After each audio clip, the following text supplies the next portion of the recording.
네, 안녕하세요. 반갑습니다. 96년도 미스코리아 선 설수진 인사드릴게요. 와, 참 제가 말하고도 창피해요. 미스코리아 이 꼬리표는 언제까지 계속될까요? 한 번 해병이면 영원한 해병이라고 하지만 제가 과연 환갑일 때까지도 미스코리아 설수진 씨입니다라고 할까요? 그죠? 참 저도 언제까지 내가 미스코리아란 이야기를 하면서 내가 살 수 있을까라는 생각을 하는데, 근데 저는 갑자기 이런 생각이 들더라고요. 우리 고3 때 기억나세요? 대학 가기 위해서 정말 열심히 공부했을 때, 대학만 가면 나는 진짜 세상의 모든 걸 할 수 있을 거야라는 생각을 하면서 열심히 공부했던 그 시절. 근데 현실은 어떻습니까? 대학에 들어갔어요. 요즘 애들은 더 해요. 학점 문제, 스펙 문제, 스펙에 스펙을 쌓아야지 취업을 할까 말까 하는 그런 상황입니다. 참 안타까운 현실이긴 해요.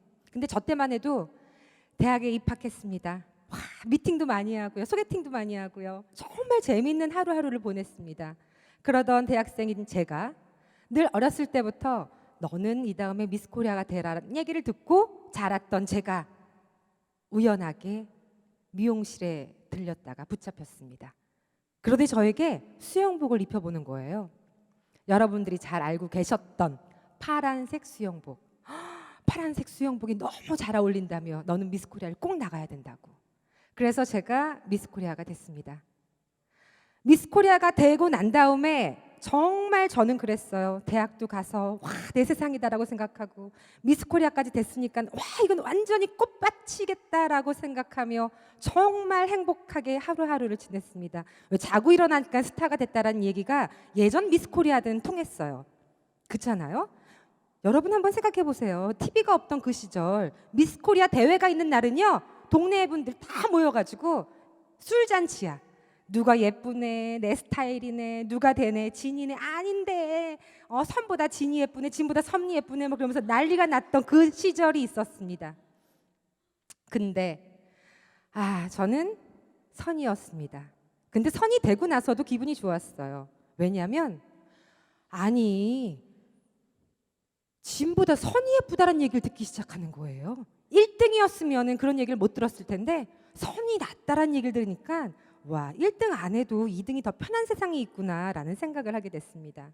저는 그래서 정말 더 그냥 활주를 따라서 쭉 비행을 해 나갔습니다. 남들이 원하는 사자 달린 남편과 결혼도 하게 됐고요.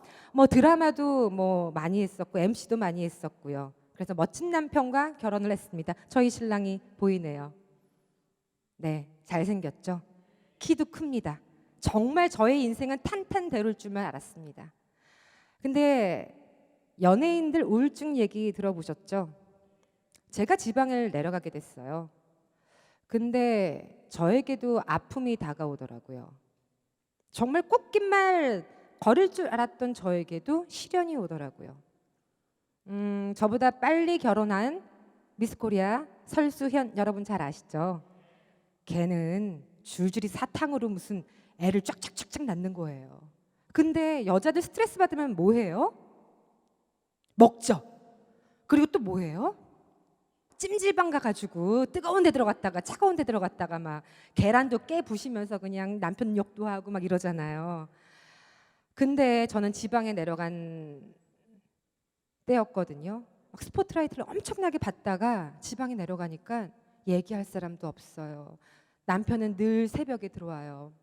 할 수 있는 거라곤 먹을 거밖에 없더라고요. 그래서 그때 몸무게가 정말 엄청나게 불기 시작하는데요. 1, 2kg는 힘들게 찌워졌어요. 2, 3kg씩 쫙쫙쫙쫙 올라가는데 그 속도는요. 와, 무슨 내가 무슨 육상선수도 아니고 그냥 막 엄청나게 그냥 불더라고요. 근데 동생이 임신했다는 사실 때문에 제가 오해를 받기 시작하는 거예요. 왜냐하면 똥배가 어마어마해졌으니까요. 제가 시장에 이제 뭐 또 먹을 거 사러 갔겠죠. 사러 딱 갔더니 어머 축하드립니다. 아이고 좋겠다. 아이고 이러면서 막 저의 배를 갑자기 딱 만지시는데 똥배를. 아니 제가 아니라 제 동생인데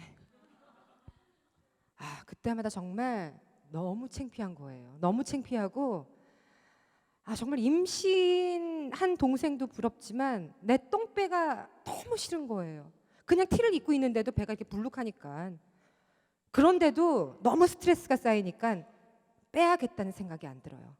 오히려 그 스트레스 때문에 그 어머님들의 축하 메시지가 저에게는 칼날로 돌아와서 더 먹게 되는 거예요. 그러면서 더 운둔 생활을 하게 되더라고요. 제가 유산도 2번 정도 했어요. 그때마다 동생에게는 계속 아이 소식이. 그런 것 때문에 우울증이 생기기도 했었어요. 그러면서 저에 대한 게 아무것도 없어진 거예요. 뚱뚱해졌죠. 그 다음에 방송 생활은 남편 때문에 본의 아니게 그냥 그만두게 됐죠. 나는 누구였을까? 나는 뭐였을까? 그러면서 계속 내가 이 세상에서 태어나가지고 도대체 무슨 일을 하려고 이렇게 태어났을까라는 생각을 하면서 굉장히 회의에 빠졌을 때 대치동에 있는 화상 전문병원 모 회장님께서 화상 환자를 위해서 봉사하는 일을 한번 해보는 게 어떻겠냐라는 제의를 하셨어요. 그래, 아이도 없고 남편도 늘 새벽에 들어오고 내 열정과 사랑을 그들에게 한번 보여줘야겠다. 그러면서 내 자존감을 한번 높여봐야겠다라는 생각을 했어요.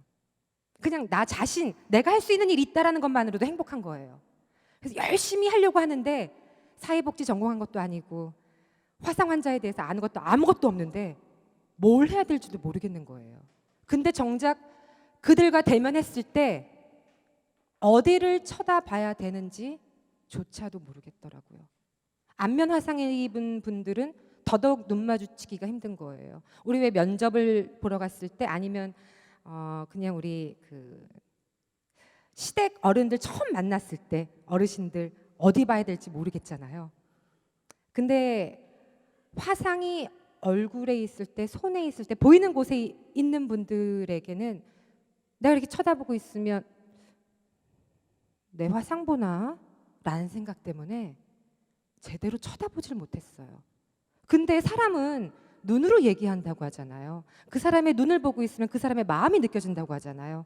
자꾸 내 시선이 내가 어디 둘 줄 모르니까 그 사람들도 더 마음의 문을 못 열고 있는 거예요. 저랑 똑같은 거예요. 그래서 집에서 고민을 했어요.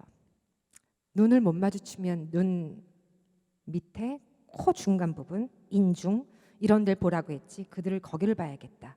그런데 거기도 화상이야.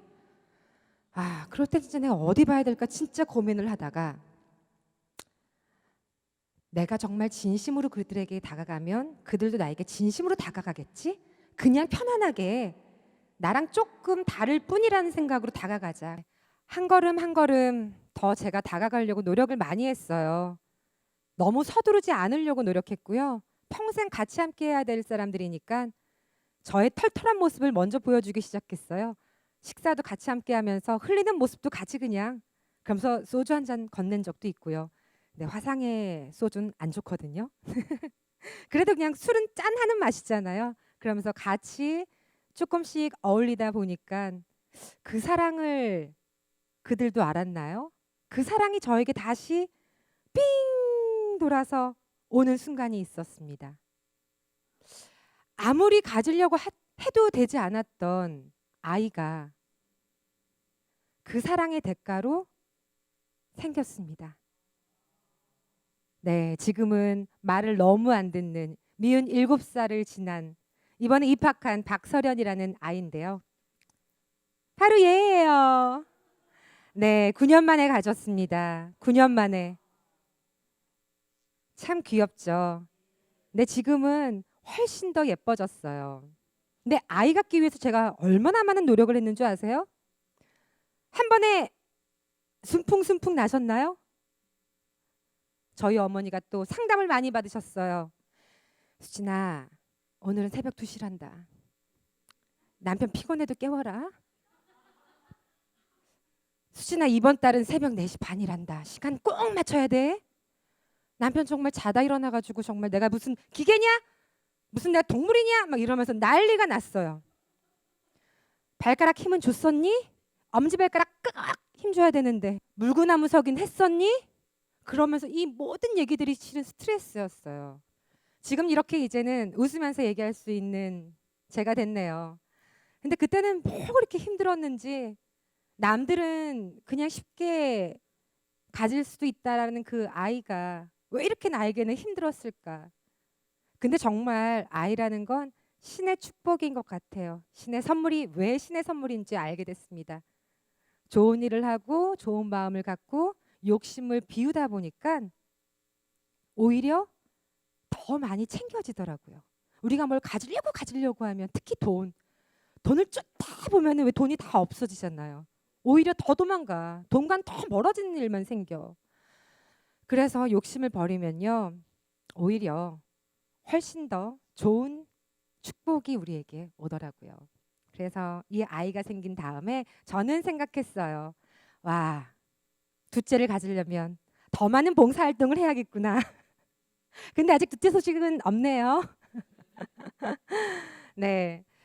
아, 이 아이를 만남과 동시에 저는 더 많은 화상 환자와 더 많이 그리고 더 많은 교감을 하면서 이들의 삶의 질의 향상 그리고 이들이 조금이라도 더 행복했으면 좋겠다는 마음으로 더 다가갔어요. 그래서 자조 모임이 있거든요. 해바라기라고 하는 자조 모임이 있는데 그 모임이 소수로 모여졌다가 지금은 이제는 그룹이 됐어요. 그래서 굉장히 많은 분들이 전국에서 다 올라오셔서 서로 만나서 이야기하면서 굉장히 좋은 관계를 맺고 있습니다. 왜 영화 같은 거 보면은 같은 어려운 상황에 처해져 있는 사람들끼리 서로 소통하고 대화하는 장소가 있잖아요. 그런 영화를 봤을 때 바로 이거다라는 생각을 했었거든요. 화상 환자들은 실은 모여지기가 쉽지가 않아요. 왜냐하면 겉에 보여지는 화상의 상처도 크지만 마음의 상처도 굉장히 커요. 그렇기 때문에 늘 집 밖에 나오려 하지 않습니다. 그리고 사람들이 보는 시선이 그냥 우리 조금 나랑 다르신 분들을 봤을 때 그렇구나. 나랑 좀 다르구나 하면서 그냥 이렇게 뚫어져라 쳐다보지 않잖아요. 근데 화상 환자들은 한 번 쳐다보고 또 쳐다보고 여러 번 쳐다봐요. 그 시선이 정말 제가 느껴져요. 그런데 이제 그들이 뭉쳤습니다. 근데 화상이 실은 주변에 얼마나 많은지 혹시 여러분 알고 계시나요? 잘 모르시죠? 그들을 만나면서 화상이 얼마나 힘든지 알게 됐어요, 저는. 화상 입었을 때 그 고통을 제가 옆에서 지켜보면서 수술을 할 때 한두 번으로 끝나는 수술이면 실은 이렇게까지 안 아파할 거예요. 저만한 여성이 최대 40번 이상 정도 수술하신 분들도 계세요. 입원 기간은 3개월에서 6개월 정도까지도 되고요. 근데 어렸을 때 입었던 화상은 저희가 키가 크잖아요. 왜 애기들 고사리 손이라고 하잖아요. 근데 그 손이 자랄 때까지 계속 피부 이식을 해주고 신경도 늘려줘야 되고 계속 수도 없이 수술을 해줘야 됩니다. 그래서 화상이 얼마나 위험한지를 알게 됐어요. 근데 우리는 너무 모르고 있는 거예요. 화상이 위험하다라는 걸. 학교에 가면 요즘은 언어 폭력도 폭력이라고 얘기하고 핸드폰, 컴퓨터에서도 왜 서로 SNS를 통해서 폭력, 언어 폭력 이런 것도 다 폭력이라고 하며 학교 폭력에 대한 예방법을 대해서 우리가 공부를 하게 되죠. 성폭력에 대해서도 배웁니다. 그리고 하물며 감기 걸렸을 때도 독감 걸리지 않게 예방 접종합니다. 근데 화상에 대한 예방법은 어디서 배울까요, 우리가? 우리가 배웠던 건 그냥 엄마한테? 할머니한테? 불장난하면 오줌 싼다. 당연히 안 되죠. 너무 착한 학생이네요. 또 불장난하면 뱀 나온다. 기억나시죠? 휘파람 불면 뱀 나오고 다 뱀 나온대. 네, 그렇습니다. 이런 식으로밖에 저희는 예방 교육을 받아본 적이 없습니다. 그래서 화상은 아차하는 순간 모든 걸 앗아가는 거거든요. 제가 뵀던 분 중에 이런 말씀을 하신 분이 계세요. 집이 훌러덩 탔는데 내 상처도 죽을 때까지 있겠지만 내 마음의 상처는요. 내 젊었을 때 남겨놨던 정말 우리 엄마 아빠 모시고 있었던 내 사진들은요. 아무것도 남은 게 없습니다. 내 추억마저도 앗아갔습니다라는 얘기를 했을 때 정말 너무 슬프더라고요. 화상은 모든 걸 앗아가는구나. 근데 그 상처는 죽을 때까지 가져가야 되는구나. 근데 그 마음의 상처는 정말 이루 말할 수가 없다고 하더라고요. 그래서 2012년부터 예방교육을 하게 됐습니다. 돌봄 센터가 있는 것도 여러분 잘 아실 거예요. 요즘 맞벌이 하지 않으면 먹고 살기 힘든 세대가 됐잖아요. 그러다 보니까 엄마의 잔소리가 실은 엄마의 중요한 가르침이었는데 그 가르침을 못 받는 아이들을 위해서 유아원, 유치원, 그리고 초등학교 대상으로 예방교육을 하고 있습니다. 그래서 더 이상은 이런 화상으로부터 좀 더 안전하게 아니면 당황하지 않게 대처할 수 있는 방법을 마련해야겠다라는 생각을 했었습니다. 화상 사고 유형이 굉장히 많아요. 여러분이 생각하는 것보다 굉장히 많은데요. 열탕 화상이 54%예요. 그 중에서 높은 게 뭘 것 같아요? 열탕 하면 떠오르는 것들 많잖아요. 사우나, 맞아요. 뜨거운 물, 찜질방, 어머, 아가씨 같다. 보통 아가씨들이 하는 얘기, 어머님들이 하는 얘기를 혼자 다 하고 계셔요. 보통 라면 생각하죠. 곰국 집에서 한번 끓이면은 이만한 솥에다가 그냥 하루 왼종일 하다가 또 이제 깜빡증 생기면은 밑에까지 그냥 까맣게 다 태워 먹어. 솥 태워 보신 분? 네, 저도 여러 번 있어요. 예, TV 시청하다가 내 좋아하는 드라마인데 요즘은 한꺼번에 볼 수 있잖아요. 켜놓은 걸 까먹은 거야. 그럼 갑자기 막 뭐가 집에 그냥 연기가 가득해. 나가보면 깜짝 놀랄 사태야. 막 솥도 버린 적도 있긴 한데요. 근데 실은 요즘 테이크아웃 굉장히 많이 하잖아요. 모든 사람들 지금 진짜 꽃바람 맞으면서 같은 사원들과 직장인들과 3, 4, 5 다들 하나씩 들고 다니는 게 이제 멋이 돼 버렸어. 예전에 핸드백이었다면 지금은 다 커피예요. 그죠? 부의 상징. 저는 우리 직원들한테도 그래요. 마음껏 먹어라. 이런 돈은 안 아깝다. 근데 음료수 너무 돈 아까운 거예요. 그 2,000원 더 내는 게. 그리고 커피 돈 주고 사 먹는 거 전 정말 아까워요. 주부인가 봐요. 제가 커피에 대한 얘기를 하나 해드릴게요. 1992년도 미국에서 일어난 일입니다. 나이가 많은 스텔라라는 할머니가 계셨는데요. 할머니가 M 드라이버에 가셔서 커피에다가 약간의 음식을 사러 들어가셨습니다. 운전자는 조카였고요. 근데 우리 조카가 할머니를 배려하면서 차를 갓길에 딱 세웠어요. 커피 들고 프림 들고 설탕 들면 어디다가 놓죠? 예전에 컵홀더가 없잖아요. 어떻게 했을까요? 다리 사이 딱 껴놓고 이제 설탕하고 프림을 딱 넣고 이제 저었죠. 벌써부터 놀라셔. 근데 할머니가 연세가 많으시다 보니까 다리 힘이 탁 풀린 거야. 허벅지, 대퇴부, 엉덩이까지 심한 3도 화상을 입었습니다. 그리고 입원을 굉장히 오래 하셨어요.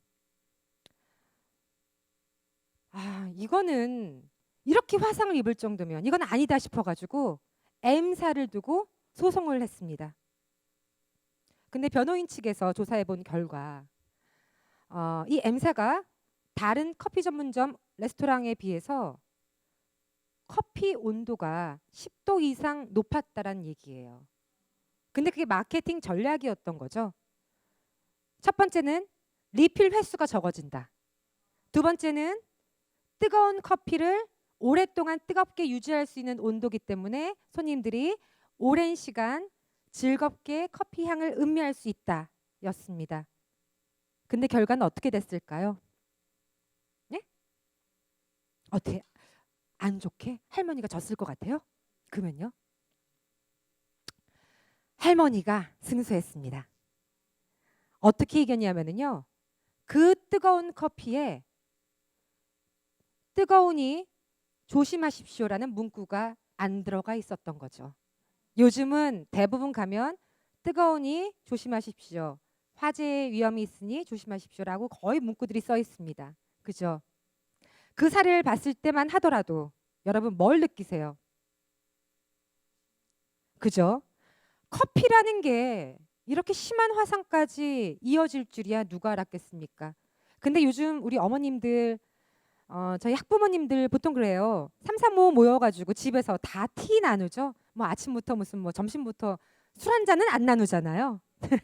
근데 요만한 이제 상 높이에 있는 아이들 엄마 놀아주세요, 놀아주세요 하다가 컵 있는데 손 대가지고 탁 떨어지면 어디서부터 어떻게 될까요?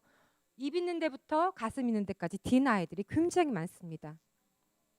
커피라는 게, 차라는 게, 컵라면 또한 마찬가지예요. 여기서부터 여기까지 딘 아이들을 볼 때마다 얼마나 속상한지 몰라요. 부모의 부주의겠죠. 그리고 이게 그렇게 화상까지 연결될 줄은 아무도 몰랐던 거죠. 그렇습니다. 그래서 주의해야 될 점들이 굉장히 많아요. 아이를 안고 라면이나 커피를 절대 드시면 안 되는 거예요.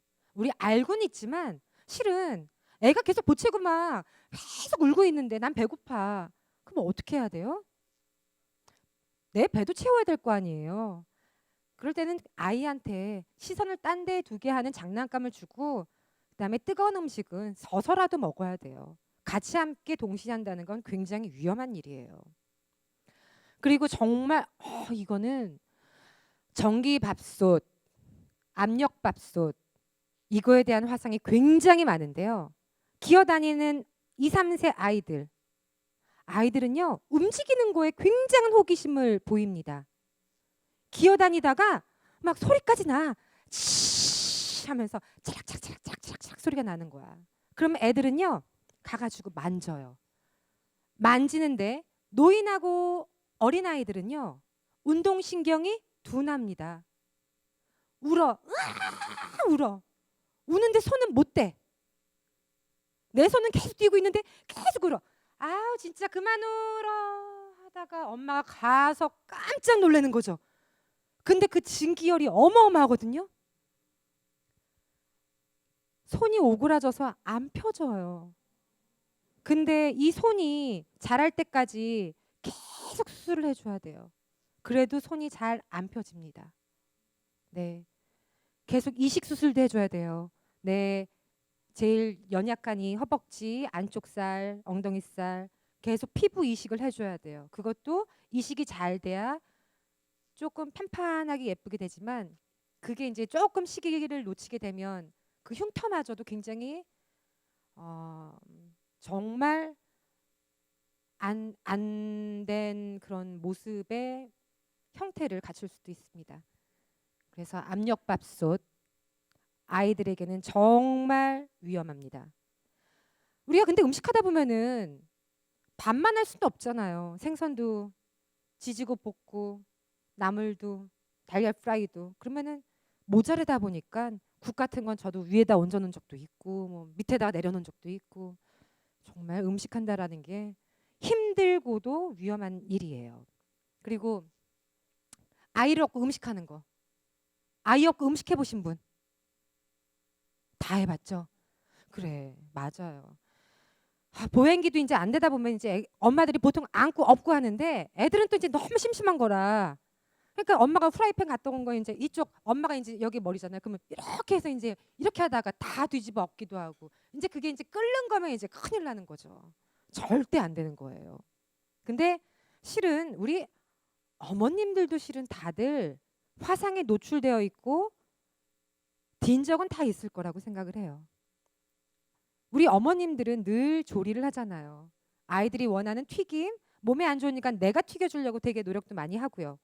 그래서 다들 조금씩은 뒤어봤을 거예요. 그리고 욕조에서 있을 때도 마찬가지입니다. 왼쪽과 오른쪽 차가운 물과 뜨거운 물 그 접촉면이 굉장히 뜨거워요. 아이들은 피부가 연약하기 때문에 뜨거운 쪽에다가는 이거 뜨거워 하고 하물며 떼수건이라도 얹어줬으면 좋겠어요. 수건이라도 감싸줬으면 좋겠고요. 이런 경우도 종종 병원에 오기도 합니다. 그래서 아이 화상이 이만큼 위험하다는 얘기를 해드리는 겁니다. 어렸을 때 다쳤던 상처는 내가 다 클 때까지 재건 수술을 계속 해줘야 되거든요. 보니까 아이들 같은 경우에는 이제 위에서부터 흐른 물 때문에 구축 현상이라는 게 오거든요. 이게 뒤틀려져요.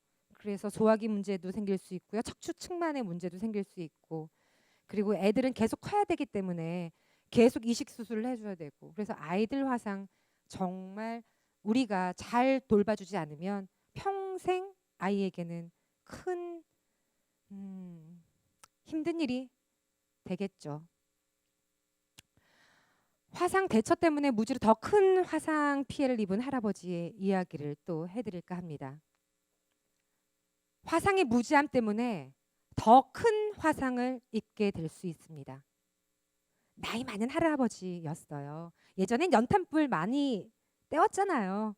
네. 그리고 그 연탄불, 그러니까 눈 오는 날은 다 재로 만들고, 또 눈싸움 할 때는 그 속에다가 단단하게 만들려고 눈사람 심도 되기도 하고요. 근데 그 할아버님은 편마비셨어요. 한쪽이 잘 움직이지 못하는 그런 편마비였는데, 그날도 어김없이 연탄불을 옮기러 가서 다시 이제 재충전을 하기 위해서 힘겹게 가셨겠죠. 고무신을 흰고. 옮기다가 보니까 그 노란색 연탄재에 이만큼이 뚝 떨어졌는데, 우리 보통 사람들은 다 알 거 아니에요. 왜 탁탁 털던가 뭘 해야 되는데, 한쪽이 편마비다 보니까 감각이 없거든요. 고무신에 그 재가 떨어진 걸 모르신 거예요. 근데 행동이 어눌하니까 이렇게 천천히 옮기고 또 다시 옮기다가 눈썹에 뭐가 훅 불이 올라오는 걸 느꼈을 땐 이미 늦은 상황이잖아요. 근데 우리가 불이 붙었을 때 뭘 해야 되는지 알았으면 이 할아버지는 좀 덜 다쳤을 텐데,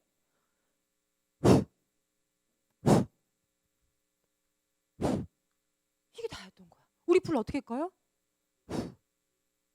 아니, 보통 촛불 끄던 방법이 있으니까 그냥 불이 붙으면 후 해버려요. 손으로 털고 막. 그리고 우리 손으로 그냥 촛불 이렇게 툭 꺼버리잖아요. 할아버지가 정말 어눌한 몸을 이끌고 천천히 끄다 보니 손에까지도 불이 붙어버린 거예요. 그래서 그쪽 다리는 절단이 되고 10손가락은 다 잘리게 됩니다.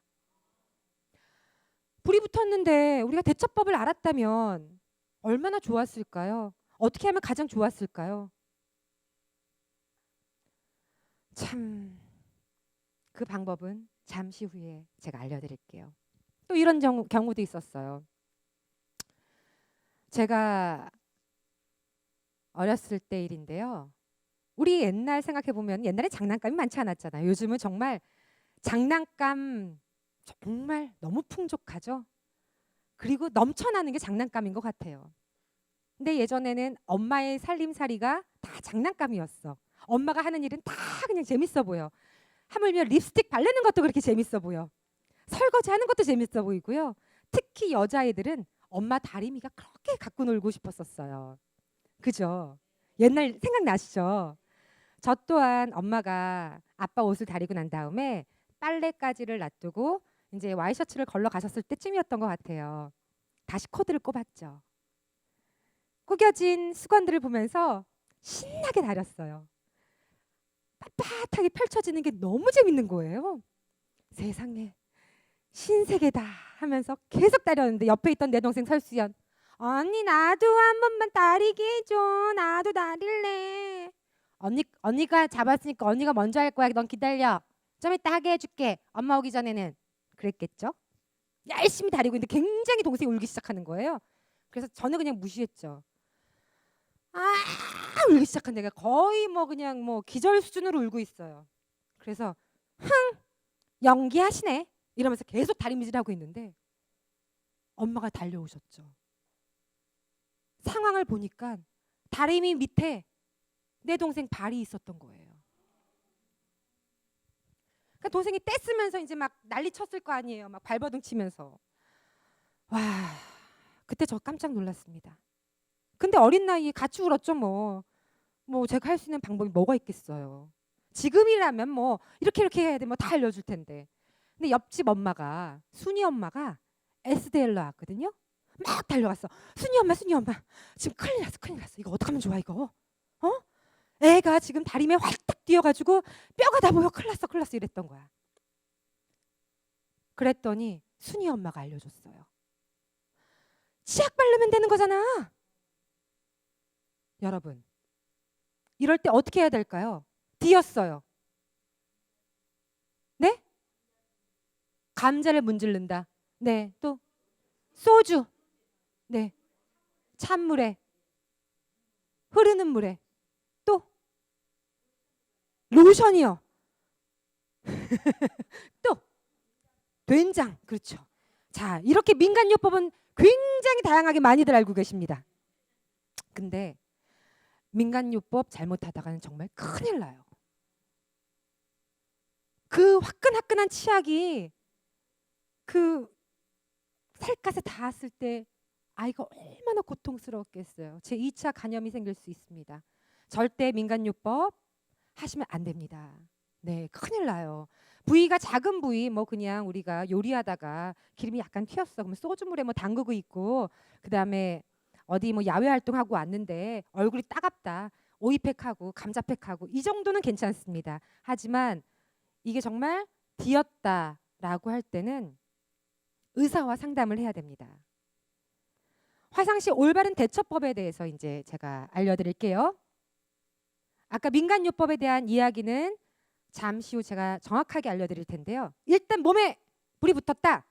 스탑. 그 다음에 드롭. 엎드린다. 롤. 구른다. 스탑. 드롭. 롤. 근데 우리가 알고는 있습니다.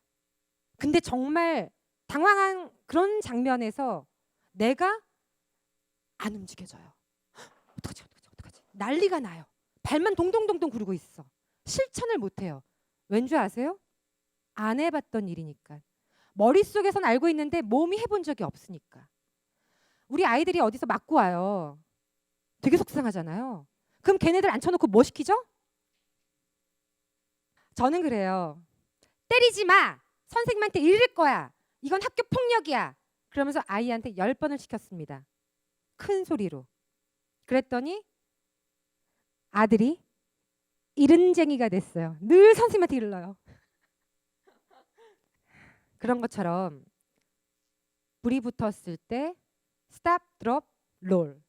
스탑, 드롭, 롤을 아이들에게 가르쳐야 됩니다. 그리고 행동으로 한번 하게 해야 됩니다. 그러면서 같이 하셔야 돼요. 같이 한번 크게 한번 외쳐볼까요? 스탑, 드롭, 롤. 근데 이게 영어 뜻이 이제 기억이 안 날 수 있어요. 네, 멈춘다, 엎드린다, 구른다. 내 몸에 불이 붙었을 땐 멈추고 당황하지 말고 엎드리고 구르세요. 알겠죠?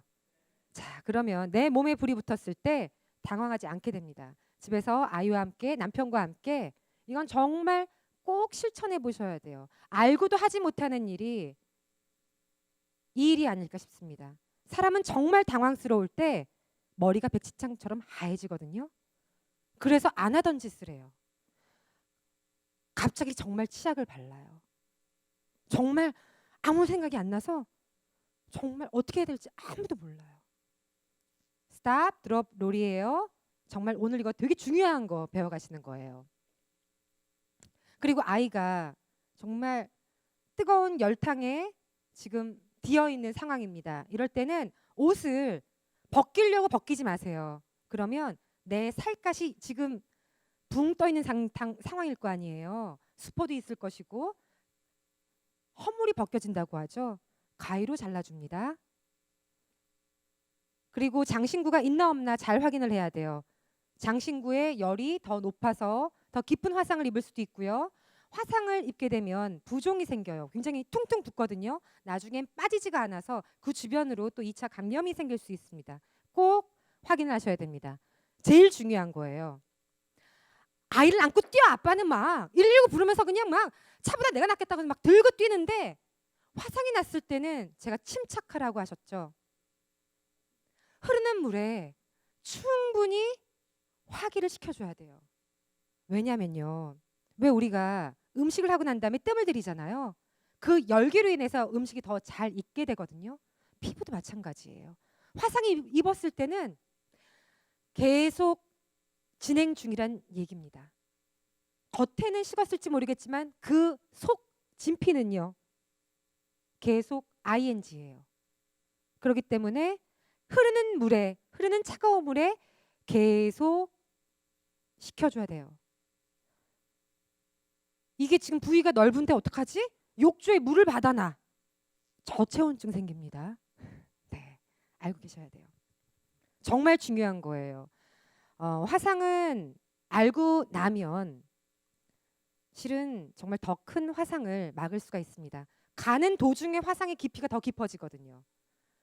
응급차를 타기 전까지 충분히 차가운 물에 꼭 식혀두셔야 됩니다. 그러고 난 다음에 거지가 집에 없으면 깨끗한 수건 있죠? 너무 꽉 조이지 않게 살짝 그냥 두른다라는 느낌으로 두르고 병원에 가서 조치를 취하시면 됩니다. 잘못된 우리 민간요법, 우리가 아까도 정말 다 알고 있었던 소주, 된장, 감자, 치약, 로션. 로션은 정말 깜짝 놀랐어요, 어머님. 절대 안 돼요, 어머니. 아직까지 큰 사고가 없어서 정말 다행이지만 화상은 순식간에 일어나는 일이에요.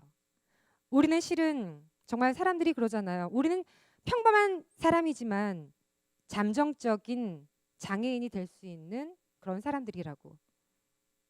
언제나 위험은 도처에 널리 있습니다. 항상 우리가 조심을 해야 합니다.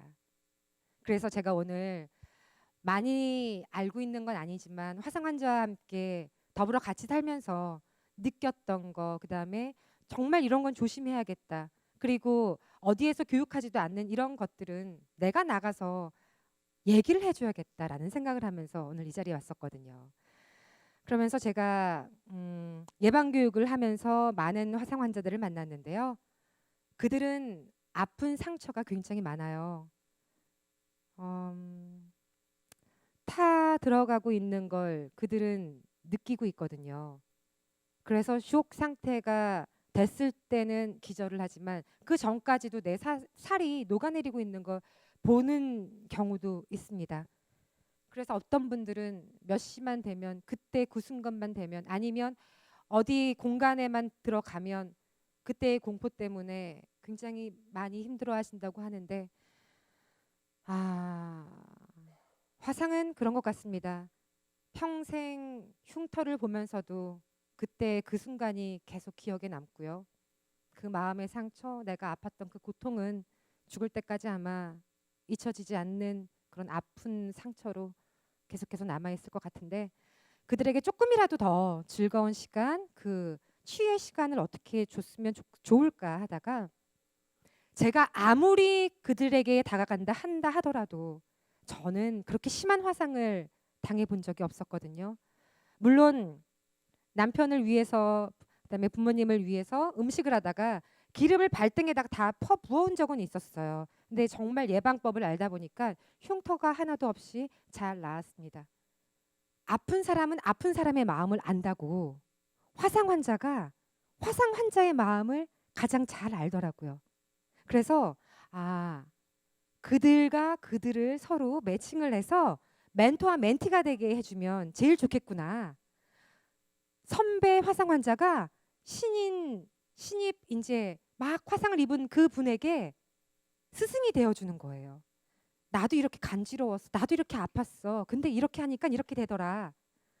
라는 이야기를 서로가 정말 박수 짝짝 치면서 이야기할 수 있게 되더라고요. 저 같은 경우는 그랬었어요. 정말 힘드셨겠네요. 제가 해줄 수 있는 이야기는 몇 마디가 없잖아요. 근데 그들은 정말 너무너무 소통이 잘 되는 거예요. 공감이 너무 잘 되는 거예요. 그러면서 책을 냈습니다.